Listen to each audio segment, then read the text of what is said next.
آیت 150 سے شروع ہے آج.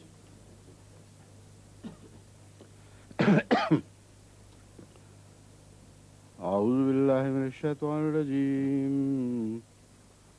بسم اللہ الرحمن الرحیم.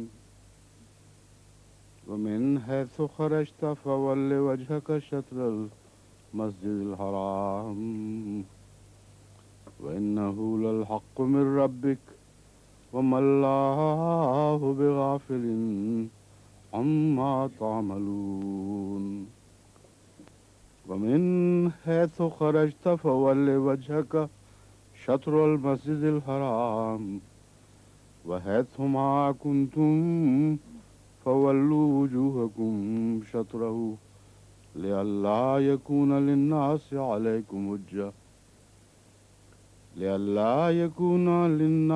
عليكم حجة إلا الذين ظلموا منهم فلا تخشوهم واخشوني ولأتم نعمتي عليكم ولعلكم تهتدون. كما أرسلنا فيكم رسولا منكم يتلو عليكم آياتنا ويزكيكم ويعلمكم الكتاب والحكمة ويعلمكم ما لم تكونوا تعلمون. فاذكروني أذكركم واشكروا لي ولا تکفرون.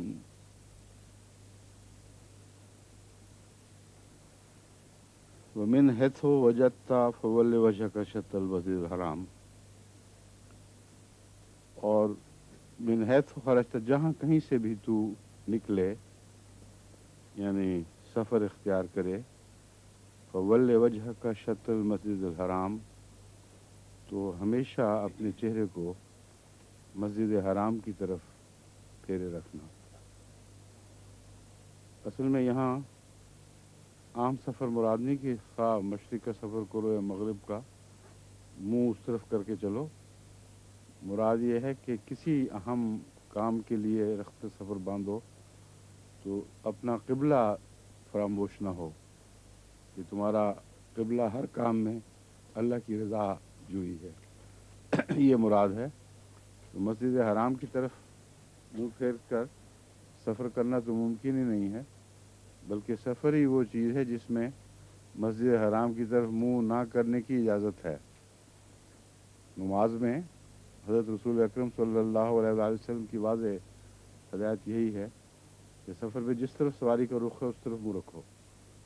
تو نعوذ باللہ من ذالک قرآن کریم سے حضرت رسول اکرم صلی اللہ علیہ وآلہ وسلم کی ہدایت میں تضاد تو ممکن ہی نہیں ہے.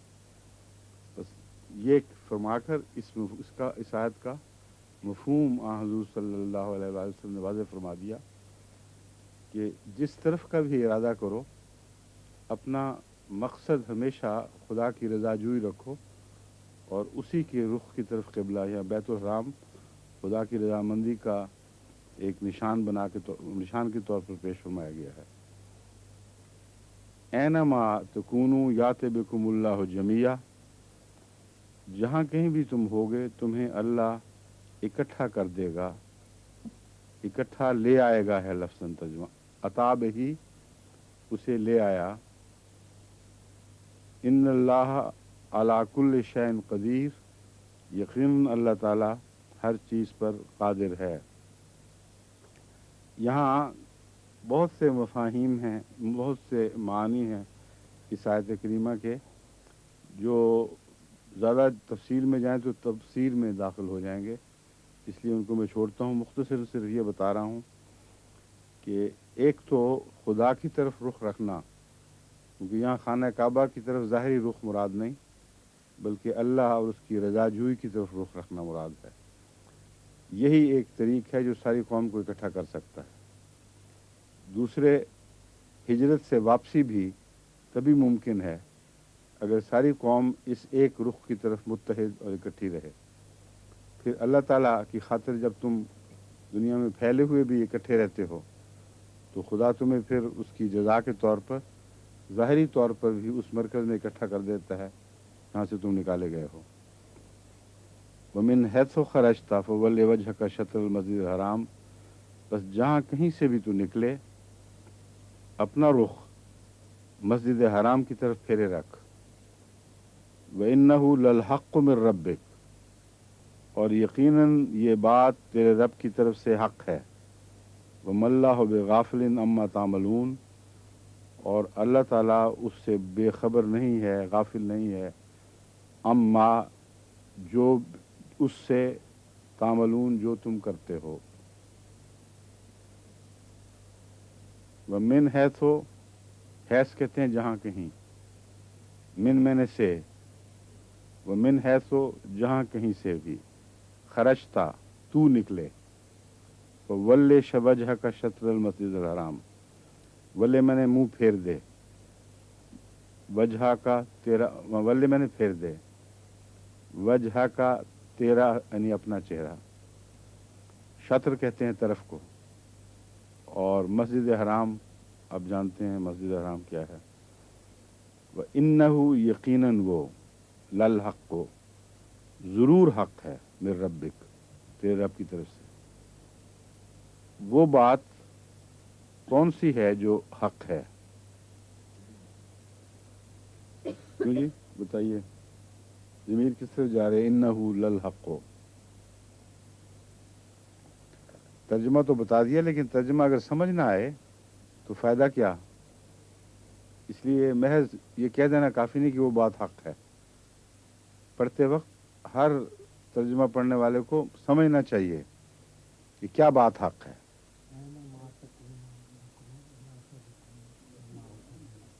आप एक बहुत अहम बात है कि खुदा ने जो वादा फरमाया है तुमसे वो उसे ज़रूर पूरा करेगा। जहाँ कहीं भी तुम होगे तुम्हें वो इकट्ठा कर लाएगा। और क्या हक है? ये नसीहत खुद अपनी ज़ात में हक है। ये जो तुम्हें हदायत दी जा रही है कोई मामूली बात नहीं, ये गहरी सच्चाई है। इसमें अल हक में मुराद है बहुत ही गहरी और कामिल सच्चाई इस बात में है कि तुम इस बात को हमेशा इख्तियार किए रखना और तुम्हारा इसमें बहुत बड़ा फ़ायदा है, ये मुराद है। व मल्लाहु बिगाफिलिन अम्मा तामलून, और अल्लाह उससे गाफिल नहीं है जो तुम करते हो। मुराद ये है कि सारी ज़िंदगी के ऊपर ये नसीहत हावी है, सिर्फ ज़ाहरी सफ़र इख्तियार करना मुराद नहीं। हर कदम जो किसी गरज से उठाते हो उसमें क़िबला अल्लाह की रज़ा का क़िबला पेश नज़र रहे, और इस बात से अल्लाह गाफिल नहीं है क्योंकि जो कुछ तुम करते हो वो हमेशा तुम पर नज़र रखता है।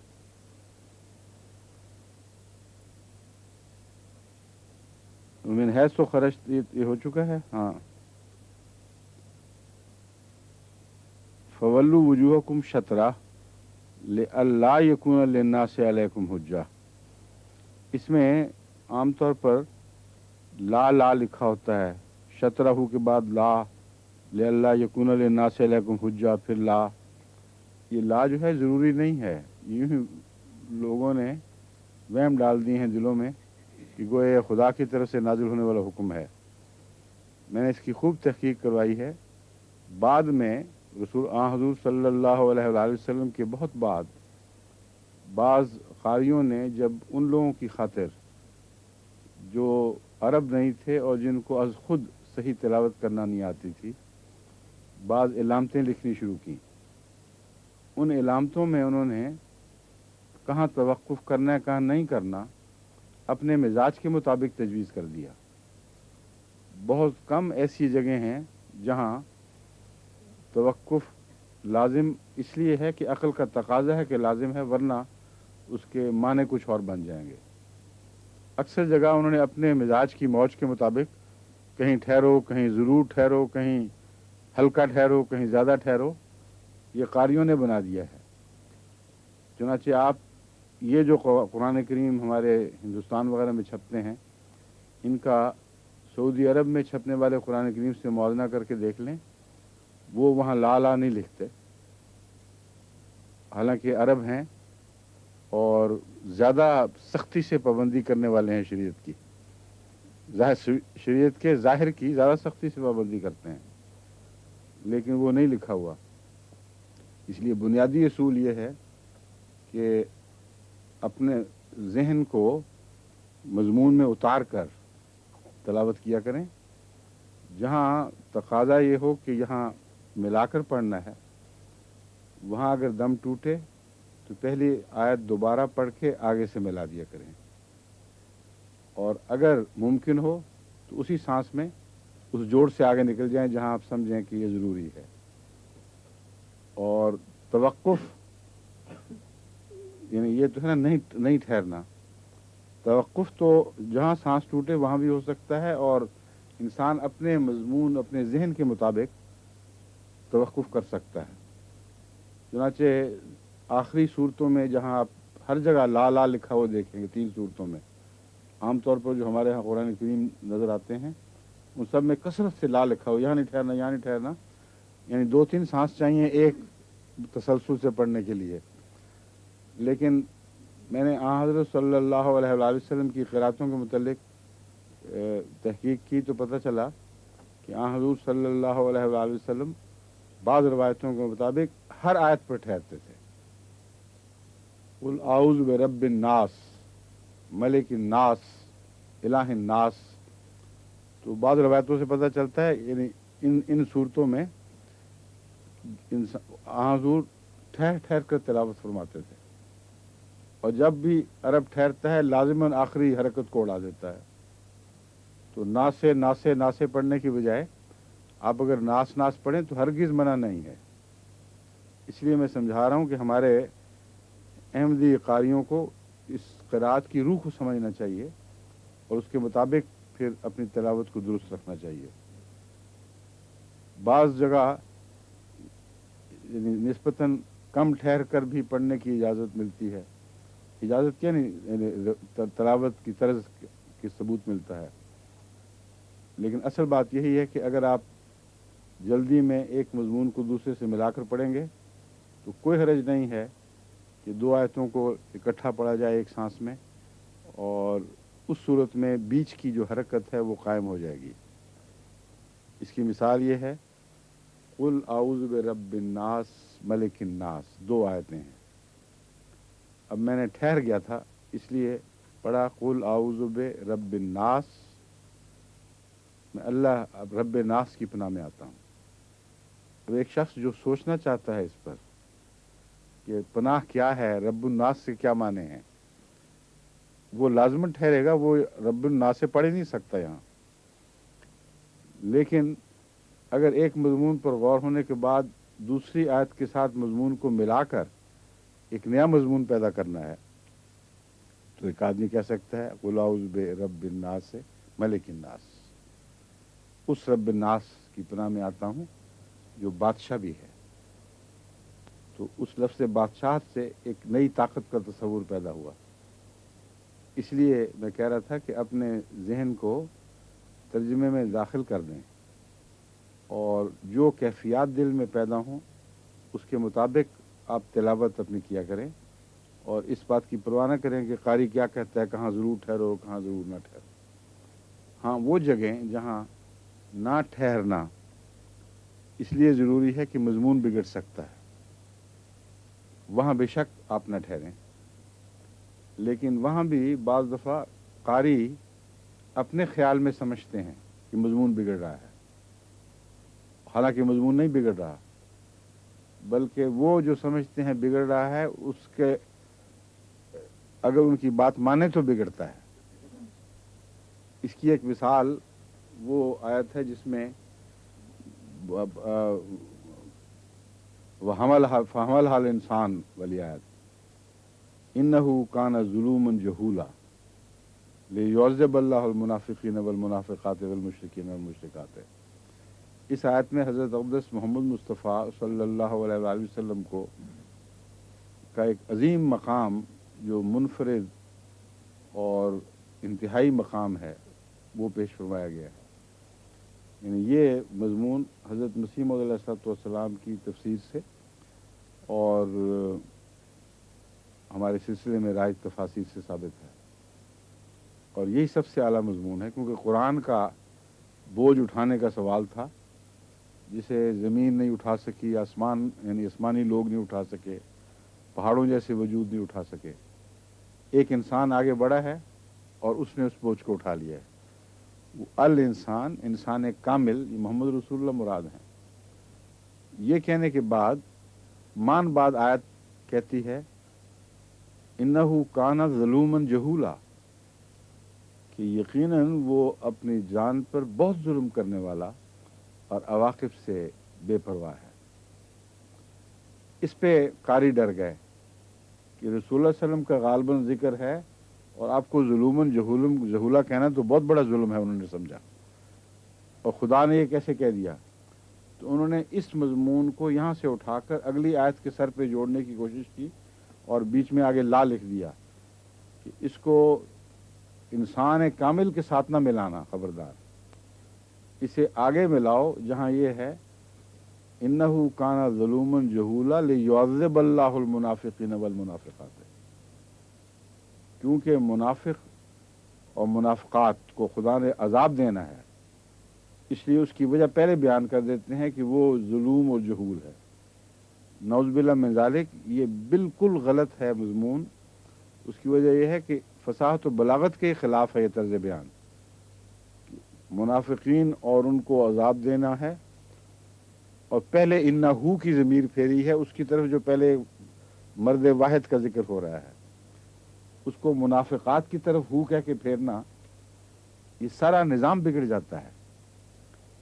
اور چونکہ وہ انہوں نے اپنے زوم میں ظلم اور جہول کا معنی غلط لیا، اس لیے سارا قرآن کریم کے فصاحت و بلاغت کا نظام اکھیڑ کے اپنی طرف سے ایک اور نظام جاری کر دیا۔ اس پر میں نے مختلف زمانے میں چھپے ہوئے قرآن کریم نکلوا کے دیکھے تو پتہ چلا کہ پہلے قرآن کریم میں اس لا کا کہیں کوئی ذکر نہیں ملتا، بلکہ سعودی عرب میں اب جو قرآن کریم چھپ رہے ہیں ان میں بھی ان آیتوں کے درمیان کہیں لا نہیں ہے۔ اگر رسول اکرم صلی اللہ علیہ وآلہ وسلم سے ثابت ہوتا کہ آپ نے فرمایا ہے کہ ضرور ٹھہرو یا نہ ٹھہرو اور گزر جاؤ، تو ان قرآن کریم کے نسخوں میں جو پرانے ہیں یا سعودیہ کی طرف جہاں بہت احتیاط کی جاتی ہے، یہ ہمیں ضرور تسلیم کرنا پڑتا ہے کہ سعودی قرآن کریم کی ظاہری صحت سے متعلق، یعنی الفاظ کو درست لکھنے سے متعلق بہت احتیاط کرتے ہیں، اور یہ اللہ تعالیٰ ان کو جزا دے، اس معاملے میں وہ دنیا کے لیے خدمت کا کام کر رہے ہیں۔ وہاں بھی نہیں ہے لا، وہاں ناس والے لا بھی نہیں ہے، سورہ ناس والے لا بھی نہیں ہے۔ تو پتہ چلا کہ قاریوں نے اپنی سوچوں کو مستقلاً قرآن میں داخل کر دیا ہے، اور گویا کہ قرآن کے اندر ایک ان کی سوچیں دائمی راہ پا گئی ہیں۔ یہ مناسب نہیں ہے۔ اس لیے بہتر تو یہ ہے کہ ہماری جماعت کی طرف سے جو قرآن کریم طبع ہوں ان میں وہی علامتیں ظاہر ہوں صرف جو قطعی طور پر آن حضرت صلی اللہ علیہ وآلہ وسلم سے ثابت ہوں۔ اس کے علاوہ سب علامتوں کو چھوڑ دینا چاہیے، اور ایک اصولی ہدایت ہونی چاہیے جیسا میں آپ کے سامنے رکھ رہا ہوں کہ یہ پڑھنے کا طریق ہے۔ اور اگر کچھ علامتیں ظاہر کرنی پڑیں تو شروع میں لکھنا چاہیے کہ یہ کوئی الہی حکم نہیں ہے، یہ قرآن کا حصہ نہیں ہے۔ ہم نے ابتدائی قاریوں کے لیے، عربی سے لابلد قاریوں کے لیے ایک طریق تجویز کیا ہے، اور اس کے بعد پھر اگر آ جائے تو مذاکرہ بھی نہیں ہوگا، بعض لوگوں کو فائدہ پہنچ سکتا ہے۔ تو اس لیے میں آپ کو سمجھا رہا ہوں کہ یہاں بھی لا خام خواہ کے بعد ڈالے ہوئے ہیں، اگر آپ کسی اور مفہوم کو پیش نظر رکھ کر پڑھیں گے انہی آیات کو تو لا پڑھنا ضروری، لا کی پیروی کرنا ضروری نہیں ہے۔ پھر جس آیت کا ترجمہ میں کر رہا تھا وہ یہ ہے وَحَيْثُ مَا كُنْتُمْ فَوَلُّوا وُجُوهَكُمْ شَطْرَهُ، جہاں کہیں بھی تم ہو اپنے چہروں کو اس کی طرف پھیر دو یا پھیرے رکھو، لِأَلَّا يَكُونَ لِلنَّاسِ عَلَيْكُمْ حُجَّةٌ، تاکہ تم پر لوگوں کو کسی قسم کی حجت نہ ملے، تمہارے خلاف لوگوں کو کسی قسم کی دلیل ہاتھ نہ آئے۔ इल्ला लज़ीना ज़लमू मिनहुम, सवाए उन लोगों के जिन्होंने उनमें से यानी लोगों में से जुल्म किया। अब इसके ज़मायर जो हैं वो उनको एहतियात से समझने की ज़रूरत है, सिर्फ लफ्जी तर्जमा काफ़ी नहीं है। जहाँ कहीं से भी तू निकले फवल्ले वजह का शत्रल मस्जिदिल हराम, अपना चेहरा मस्जिद हराम की तरफ फेर दे या फेरे रख। वह है सुमा कुन तुम, अब आगे जमा का सीगा है। पहले हज़रत सल्लल्लाहु अलैहि वसल्लम बहसियत रहनुमा मुखातब थे, बहसियत ज़ात मुखातब नहीं थे। इसकी तशरीह फरमा दी गई कि सब मुसलमानों को यही हुक्म है, कोई मुस्तस्ना नहीं है। जहाँ कहीं से भी तुम निकलो, जहाँ कहीं भी तुम हो, निकलने की बहस उठा दी है यहाँ, जहाँ कहीं भी तुम पाए जाओ, वल्लू वजूहकुम शतरा, अपने चेहरे उसी तरफ फेरे रखो।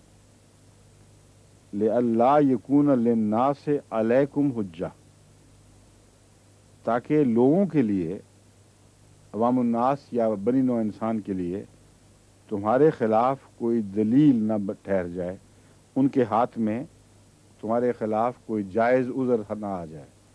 ये मुराद है हुज्जा से, जायज़ उज़र या दलील जो किसी के खिलाफ कवी हो।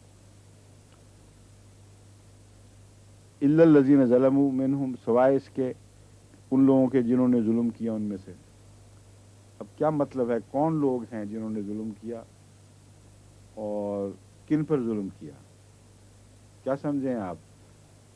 ये तफसीर नहीं, तर्जुमे का हिस्सा है। मैं इसलिए बता रहा हूँ आपको कि आमतौर पर जो तर्जुमा पढ़ाते वक्त लोग ज़ाहिरी तर्जुमा देखे गुजर जाते हैं और ये नहीं देखते कि सुनने वाले ने क्या समझा है। सारे तफसीरी मानी ना सही, कुछ ना कुछ तो तर्जुमे के मुताबिक जहन में सही मजमून बैठना चाहिए। इसलिए बताइए मुझे,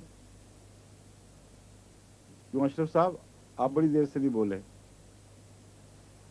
ज़ाहिरी तर्जुमा मैंने कर दिया है, वो ये है कि तुम लोग जहाँ कहीं भी हो मस्जिद हराम की तरफ अपने चेहरे रखना, ठीक है, ताकि लोगों को तुम्हारे खिलाफ कोई हुज्जत हाथ ना आए। अगर इसका ज़ाहिरी तर्जुमा जो नज़र आ रहा है वो किया, वही समझा जाए, तो यूँ मालूम होगा कि लोग एतराज़ करेंगे अगर तुमने खाना काबा की तरफ मुँह ना किया। लोगों को इससे क्या है, वो तो मुँह करने पर एतराज़ करते हैं। जहाँ कहीं भी आप जाते हैं, यूरोप अमेरिका वगैरह में फिर के देख लें, बेशक आप लोग यहाँ रहते हैं, कहीं जाकर पूछेंगे जी हमें रुख बताओ, शिमाल कौन सा है, जनूब कौन सा है, मशरिक मगरिब, ताजुब से पूछते हैं क्यों पूछना है, तुम क्या बात है? आप कहते हैं हमने खाना काबा की तरफ मुँह करना है, तो हैरान रह जाते हैं, कहते हैं तुम्हें क्या सूझी हुई है, जो मर्जी मुँह कर लो, ठीक है। और ये हमसे कई दफ़ा हो चुका है। इसलिए वाक़या तो ये है कि लोग इस बात पर एतराज़ करते हैं कि तुम्हें क्या ज़रूरत है उस तरफ मुँह करने की, इस बात पर एतराज़ नहीं करते कि उस तरफ मुँह करना है। तो हुज्जत फिर किस तरह आएगी?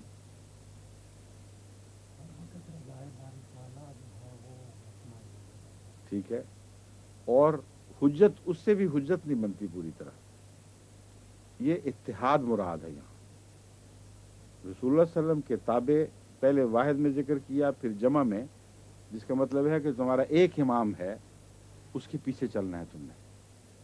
ये तर्ज बयान है जिसमें गहरी फसाहत व बलागत है। हज़रत मोहम्मद रसूलुल्लाह को वाहिद के तौर पर हुक्म देकर सारी कौम को पीछे लगने का हुक्म दे दिया, और यहाँ खाना काबा की तरफ रुख करने का दूसरा मजमून रज़ा बारी ताला के अलावा ये बयान फरमाया जा रहा है, इकट्ठे रहना है, यकजहती रखना, आपस में एक दूसरे से इख्तलाफ न करना। अगर तुम आपस में फट गए तो फिर बनी नौ इंसान को मौका हाथ आ जाएगा तुम्हारी दुश्मनियों का, तुम्हारे पे एतराज़ का। ये कैसी कौम है, एक रसूल को मानते हैं 72 फिरकों में बट गए हैं, ये हुज्जत है। तो बनी नौ इंसान को तान का मौका न देना। जैसे तुम्हारा रुख रज़ा बारी ताला की तरफ रहता है, वैसे ही मोहम्मद रसूलुल्लाह सल्लल्लाहु अलैहि वसल्लम की अताअत में यकजान हो जाना, एक क़िबला रखना और अताअत में एक वजूद बने रहना। اور پہلا جو وعدہ تھا اس کی حکمت بھی بتا دی، کیوں خدا تمہیں لے آئے گا اکٹھا کر کے. تم خدا کی خاطر جب متفرق ہونے کے باوجود ایک وجود بنو گے تو اللہ بھی تمہیں پھر اکٹھا رکھے گا اور اپنے مرکز کی طرف اکٹھا کھینچ لائے گا. یہ تو ہو گیا اب واضح.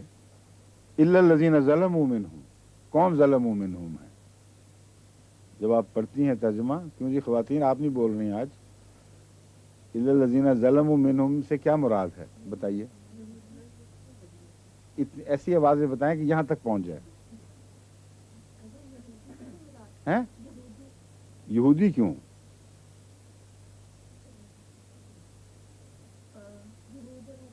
ہیں؟ پہلی بات تو یہ فرمائی گئی ہے کہ لوگوں کو کوئی جائز عذر نہ پکڑا دینا، لوگوں کے ہاتھوں میں اپنے خلاف یا امت محمدیہ کے خلاف اپنی حرکتوں کی وجہ سے کوئی جائز عذر نہ تھما دینا، ان کو موقع ملے پھر اسلام کے خلاف یا مسلمانوں کے خلاف تانزنی کا. الا الذین ظلموا منہم، اس سے مراد کیا ہے؟ اس سے دونوں مراد ہیں، وہ جو حجت کرتے ہیں اور وہ جن کے خلاف حجت کی جاتی ہے. فرمایا کہ سوائے اس کے کہ جو ان میں سے ظالم ہیں ان کو تم جائز عذر دو یا نہ دو، انہوں نے تو زبان درازیاں کرنی کرنی ہے. اس لیے یہ مراد نہیں ہے کہ تمہاری طرف سے اگر جائز عذر نہ دیا گیا تو لوگ خاموش ہو جائیں گے، اسلام پر حملے نہیں کریں گے. ان کے حملے کی ذمہ داری تم پر نہیں ہونی چاہیے، یہ مراد ہے.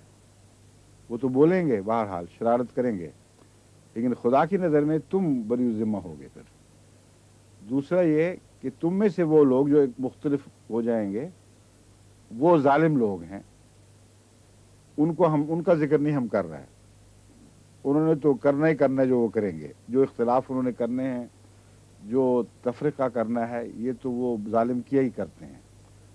تو وہ مستثنا ہیں. یہاں سچے مومن، وہ مومن جو محمد رسول اللہ علیہ وسلم کے تابع ہو کر بکثرت ہونے کے باوجود ایک وجود بن جاتے ہیں، وہ پیش نظر ہیں. تو اب ترجمہ ٹھیک ہے لیکن بعض حصوں کی تشریح کے بغیر وہ ترجمہ کوئی معنی نہیں دیتا، لفظوں ہونٹوں تک رہتا ہے اور ذہن میں نہیں اترتا. اس لیے ضروری ہے کہ ترجمہ کرتے وقت یا پڑھتے وقت آپ ہمیشہ یہ غور کیا کریں کہ اس ترجمے نے کوئی پیغام دیا بھی ہے کہ نہیں آپ کو. اب انگریزی کے بعض ترجموں کی ہم نے دہرائی کی ہے تو یہی مشکل نظر آئی. بہت اچھی زبان ہے لیکن جب آپ ٹھہر کر دیکھیں کہ ہمیں پیغام کیا ملا ہے تو کچھ بھی نہیں ملتا، کچھ سمجھ نہیں آتی کہ کیا کہا جا رہا ہے. وہاں کم سے کم اتنی تفسیر داخل کرنا ضروری ہے کہ جس سے ایسا عام فہم ترجمہ ذہن میں داخل ہو جائے جس کے خلاف قرآن کریم کی کوئی آیت گواہ نہ ہو، جو قرآن کے مضمون کے عین مطابق ہو اور بظاہر تفسیر ہے لیکن وہ ترجمے کا حصہ ہے. سمجھ گئے ہیں؟ اس لیے اگر کہیں ترجمے میں ایسی بات ہو جو سمجھ میں نہ آئے تو آخر کلاس کے آخر پر آپ بے شک پوچھ لیا کریں.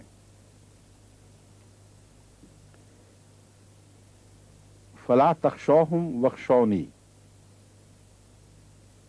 بس ان سے نہ ڈرو بلکہ مجھ سے ڈرو. یہاں ظالم لوگ جو ہیں یہاں اول طور پر تو غیر ہی مخاطب ہیں جو بے وجہ حملے کریں گے. اگر تمہارا کردار درست ہے تو تمہیں ان سے ڈرنے کی کوئی ضرورت نہیں. جو کہتے ہیں کرتے پھریں، جو کہتے ہیں کہتے رہیں، مگر تم نے صرف میرا خوف اختیار کرنا ہے. اور یہ تبھی نتیجہ ہے اس مضمون کا کیونکہ ایک قبلہ خدا کی طرف رخ کا معین کر دیا گیا ہے. جس طرف قبلہ ہے اسی کا خیال رکھو، باقیوں کی پرواہ نہ کرو. لیکن اس کی نظر میں تم وہ متون نہ ہو، اس کی نظر میں تم غلطی مجرم قرار نہیں دیے جاؤ. بس یہ پیش نظر رہے. اور جہاں تک متفرق لوگوں کا تعلق ہے وہ بھی حملے کرتے ہیں پھر سچے مومنوں پہ. ایک دین میں رہتے ہوئے جب بٹ جاتے ہیں تو وہ بھی زبانیں تان دراز کرتے ہیں، کئی قسم کی باتیں کرتے ہیں.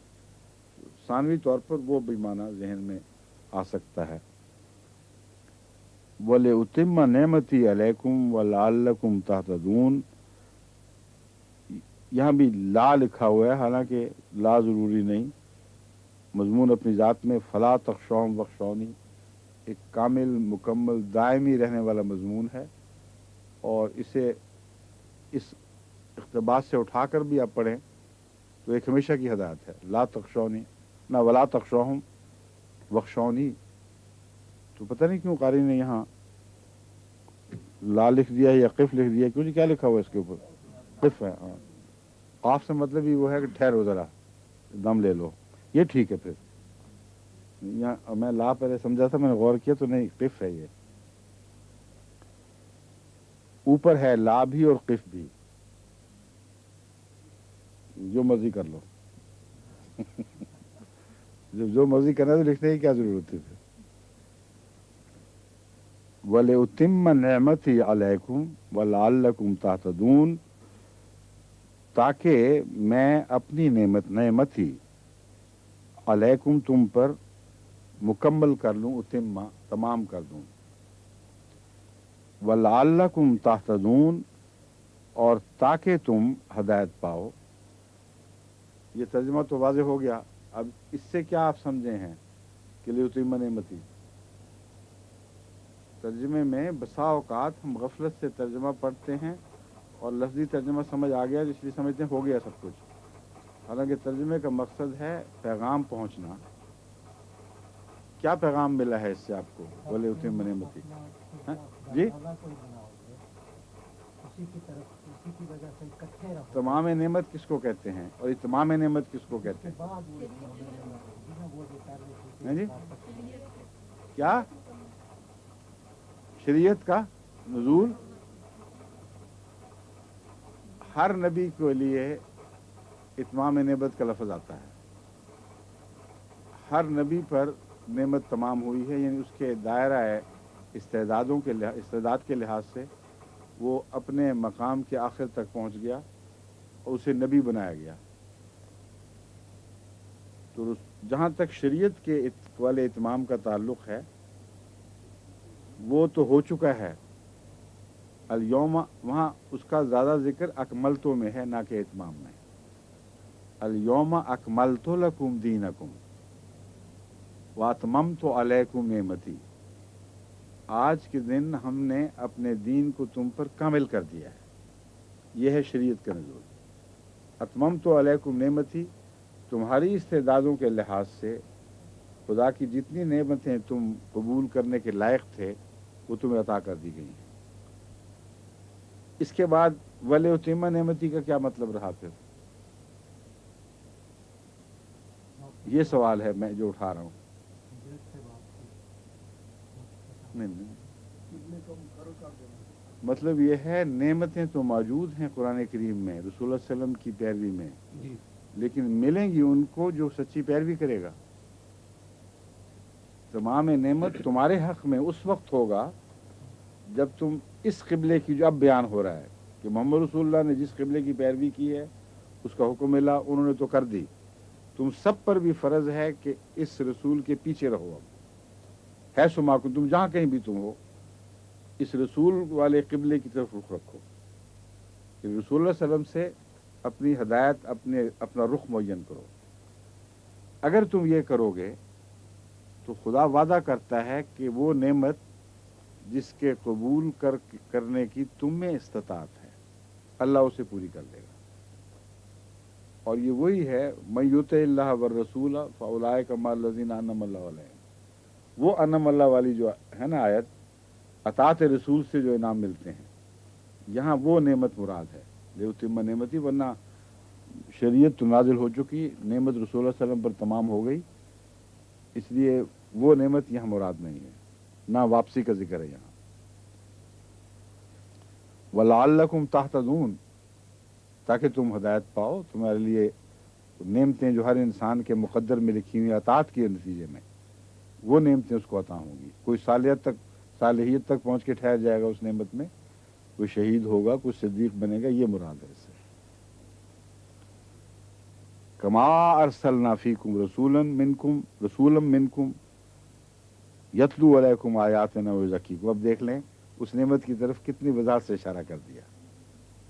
देखो वो नेमत, तमाम नेमत का वक्त तो आप पहुंचा है, जैसा कि हम तुम्हारे लिए वो रसूल भेज चुके हैं जो नेमतों को तमाम करने के लिए आया था तुम्हारे लिए। रसूलम मिनकुम, तुम ही में से वो रसूल है। अब देख लें, इब्राहिमी दुआ के तरतीब बदल दी। यतलू अलैकुम आयातना व युज़क्कीकुम, तुम्हारे पर हमारी आयात की तिलावत करते ही साथ ही तज़किया शुरू कर देता है। हज़रत इब्राहिम की दुआ थी आखिर पर तज़किया, पहले तालीम किताब, हिकमत किताब की, और फिर तज़किया फरमा। अल्लाह फरमाता है ऐसा रसूल भेजा है जो तालीम किताब और हिकमतों के बयान का इंतज़ार नहीं करता, बल्कि इसका तिलावत करना ही दिलों को पाक करता चला जा रहा है, और इसका वजूद ही मुताहिर और मुज़क्की है।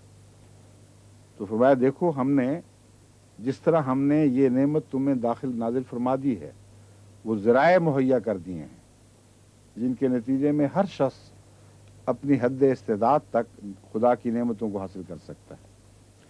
कमा अरसलना फीकुम रसूलन, कमा मैंने जैसा कि, अब कमा का ताल्लुक ये पिछले मजमून से है, तहत नून वाला मजमून जो चल रहा है।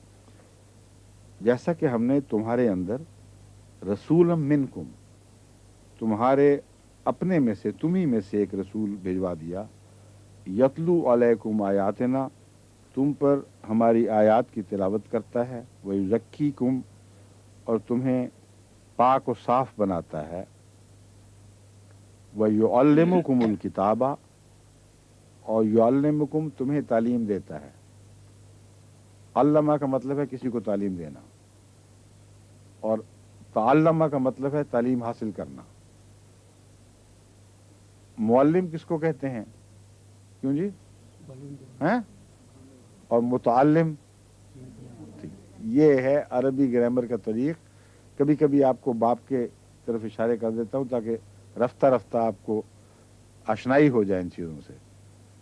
अल्लमा का मतलब है सिखाया, ताल्लमा का मतलब है सीखा, समझ गए हैं? युअल्लिमु का मतलब है सिखाता है, यतअल्लमु का मतलब है सीखता है। तो यहाँ फरमाया युअल्लिमुकुमुल किताब वल हिकमा, वो तुम्हें किताब भी सिखाता है और हिकमत भी। व युअल्लिमुकुम मा लम तकूनु तालमून, और वो तुम्हें सिखाता है जो तुम नहीं जानते थे इससे पहले। मालम तकूनु तालमून, जिसका तुम्हें कोई इल्म नहीं था। अब इस आयत का कुरान करीम की उस आयत से देखें कितना गहरा ताल्लुक है जो सूरह जुमा में आई है।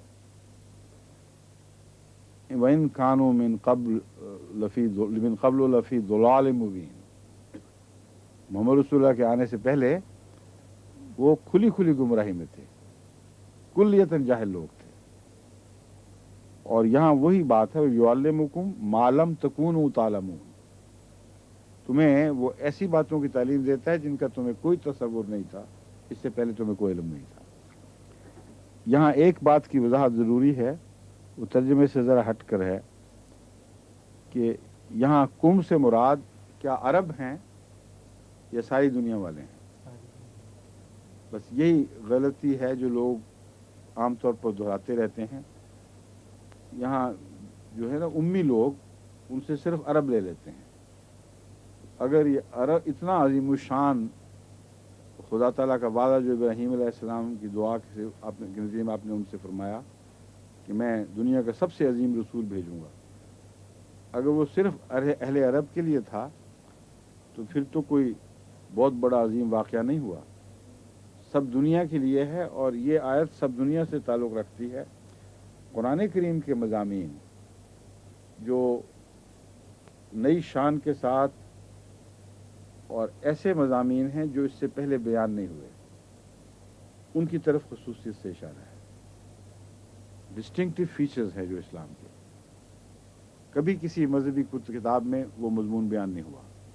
तो इस पहलू से सिर्फ अरब जाहिल नहीं निकले, बल्कि सब दुनिया जाहिल है, और सब दुनिया को वो बातें सिखाई कुरान ने जो वो नहीं जानती थी। मसलन किसी किताब ने ये नहीं कहा कि दुनिया में सब जगह हमने सब जगह रसूल भेजे हैं, सब रसूलों की इज्जत करो।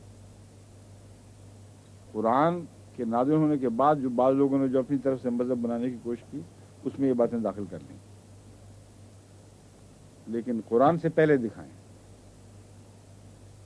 दुनिया की जितनी कुतुब कुरान से पहले मौजूद हैं, उनमें इशारतन भी वो बातें नहीं मिलती जो बाज़ कुरान ने इस्तिस्नाई तौर पर सबसे आगे बढ़कर बयान फरमाई हैं।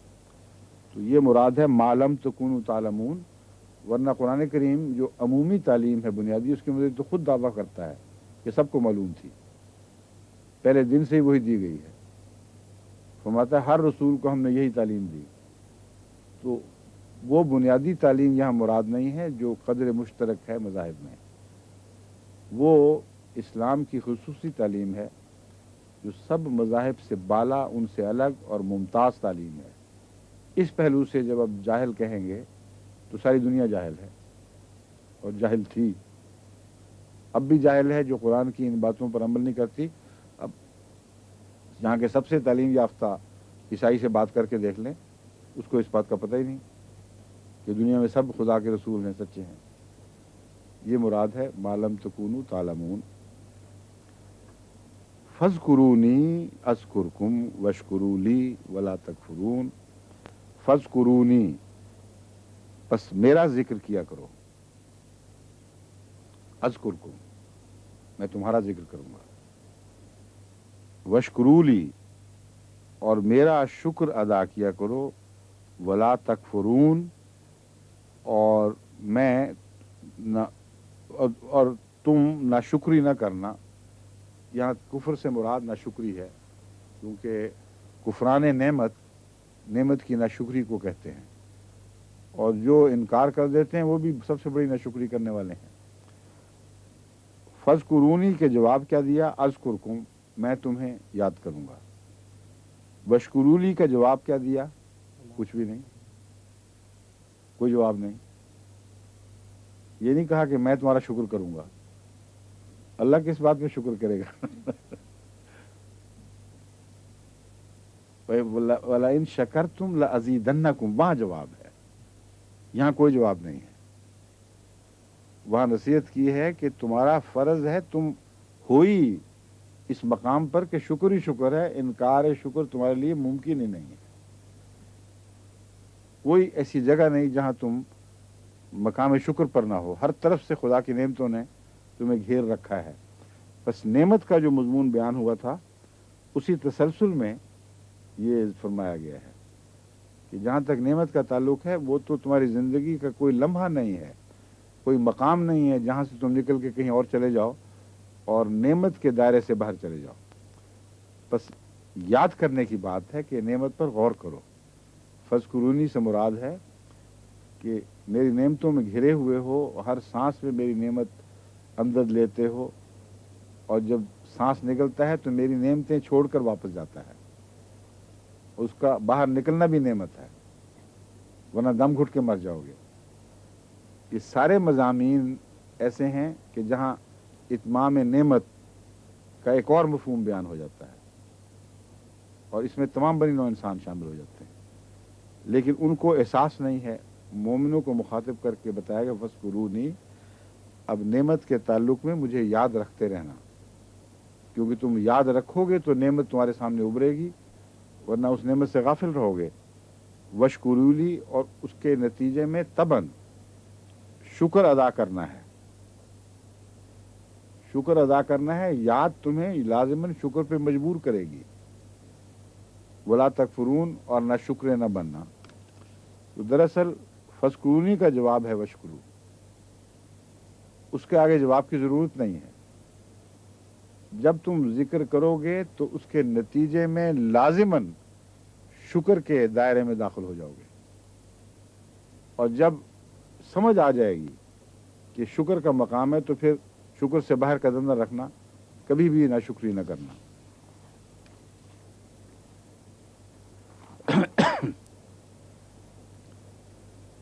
या अय्युहल्लज़ीना आमनुस्तईनू बिस्सब्रि वस्सलाह इन्नल्लाहा मअस्साबिरीन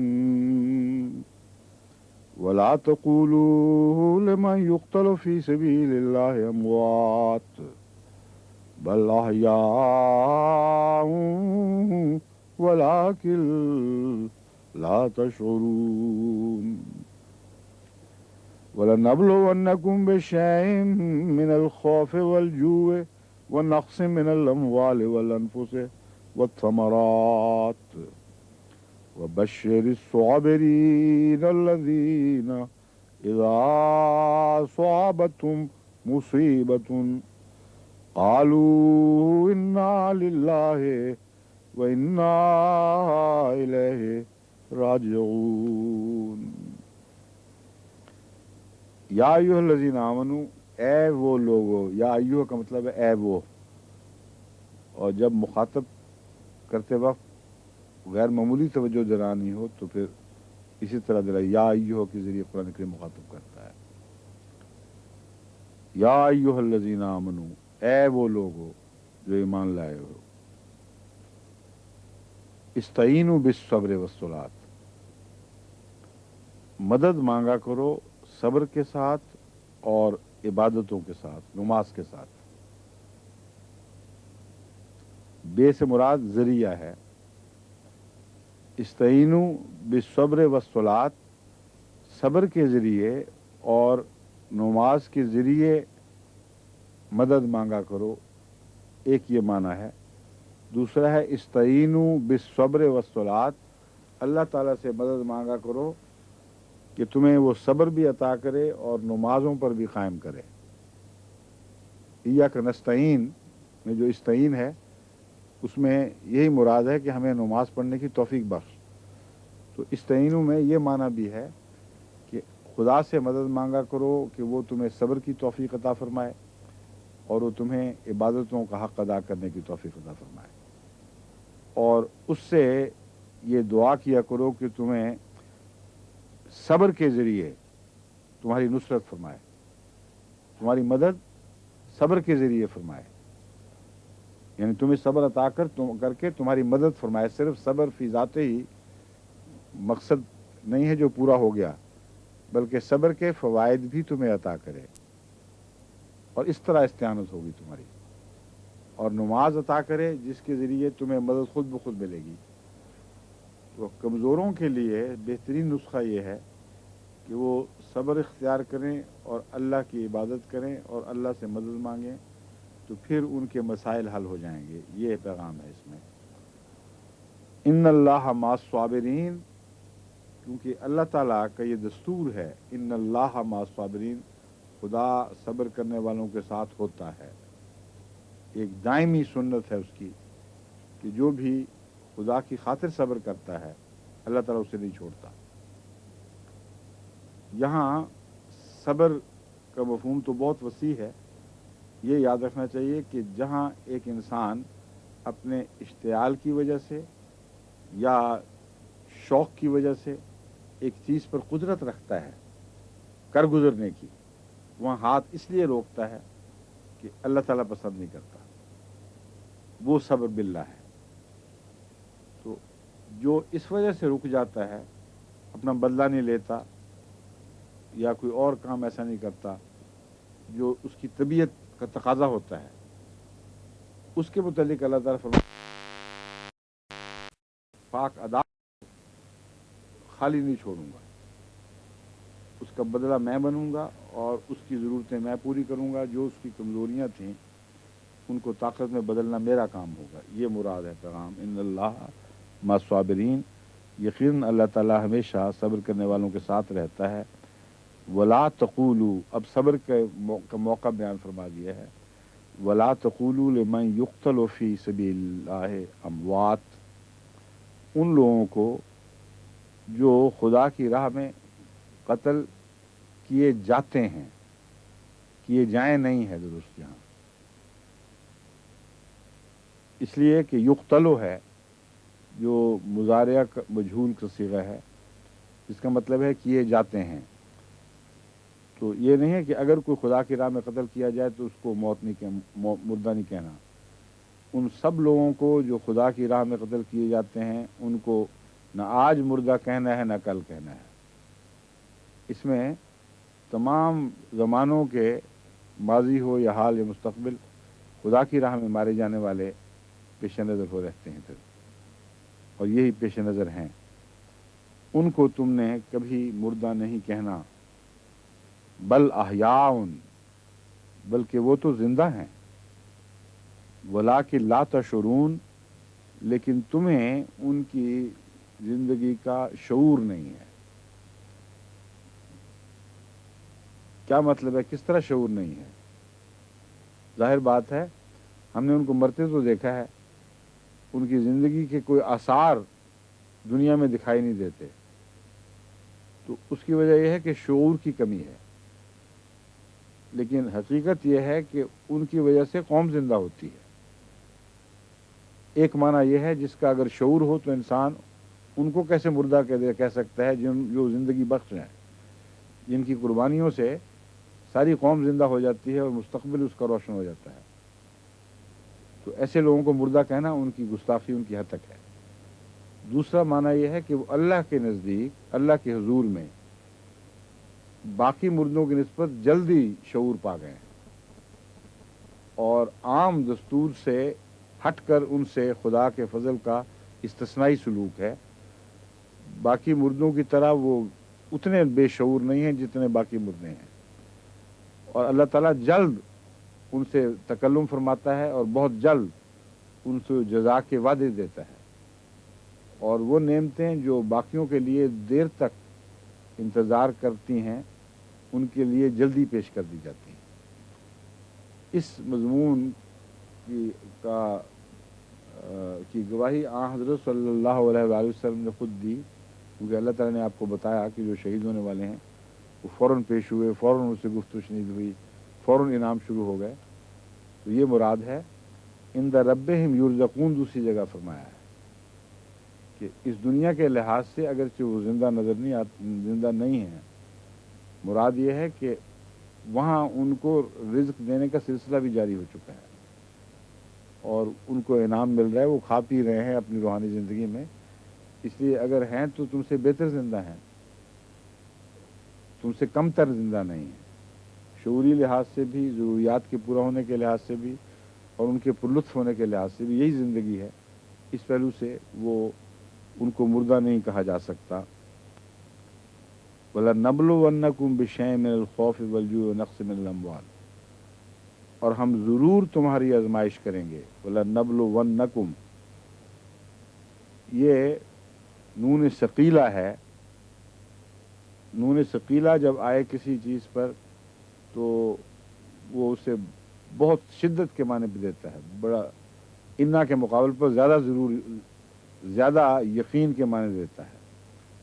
और अगर लाम आ जाए साथ तो और भी ज़्यादा पक्का हो जाए। तो अल्लाह ताला फरमाता है कि वला नबलुवन्नकुम बिशैइन मिनल खौफ़, हमने ये फैसला कर रखा है कि तुम में से जो ईमान लाए हैं उनको ज़रूर किसी न किसी आजमाइश में से गुजारना है। इसलिए यह न समझना कि मोमिन होकर तुम आजमाइशों से बाला हो जाते हो, बल्कि मोमिन होना आजमाइशों को दावत देने के मुतरादिफ बन जाता है। इस बात लोग कहते हैं हम तो ईमान लाए अल्लाह पर, हमने दुआएं की, फिर भी ये हो गया, फिर भी लफ्ज़ गलत है। अल्लाह ताला तो कहता है मैं ज़रूर आजमाऊंगा, तुम कहते हो हम तो ईमान लाए थे, हम क्यों मारे गए? अल्लाह फरमाता है जो हम जब आजमाते हैं और तुम सब्र, पहले सब्र का मजमून चल रहा है, उस वक्त अगर तुम सब्र का दामन नहीं छोड़ोगे तो फिर तुम्हारी जज़ा हमारे ऊपर। अगर छोड़ दोगे तो सिर्फ वावेला रह जाएगा और आजमाइश में नाकाम होगे। जब नाकाम हो जाओगे तो किसी इनाम का तो कोई सवाल नहीं, आजमाइश का दुख बाकी रह जाएगा और उसके टलने के लिए कोई सूरत बाकी नहीं रहेगी। तो ये फरमा रहा है हम तुम्हें ज़रूर बशिद्दत फैसला है हमारा, इसमें कोई तब्दीली नहीं। हमने तुम्हें लाजिमन आजमाना ही आजमाना है, बाज़ दफ़ा खौफ पैदा करके, बाज़ दफ़ा भूख का शिकार बनाकर, वलजूए, और बाज़ दफ़ा अमवाल का नुकसान पहुँचाकर, वह समरात, और तुम्हारी मेहनतों के फल से तुम्हें महरूम करके। तो कहते हैं हमने इतनी मेहनत की फिर भी फल नहीं लगा, एक बगोला आया और सबको जला के खाक कर गया खेतियों को। یہ وہ مضامین ہے، ان سب سے تم آزمائے جاؤ گے. وہ بشر الصابرین، ایسے موقع پر تو ہمدردی کی جاتی ہے نا کہ او ہو معاف کرنا، تمہیں تکلیف پہنچی یا غلطی ہو گئی یا نعوذ باللہ. خدا تو یہ بات یہ کہہ سکتا ہے کہ چلو کوئی بات نہیں، مگر یہاں غمخاری کا مضمون نہیں بیان فرمایا، وہ بشر الصابرین فرمایا ہے. یعنی نقصان اتنا تھوڑا ہے اس کے مقابل پر جو تمہیں عطا ہونا ہے کہ اس کے تمہارے لیے کسی معذرت کا سوال ہی نہیں ہے، کسی دلداری کا کوئی سوال نہیں ہے.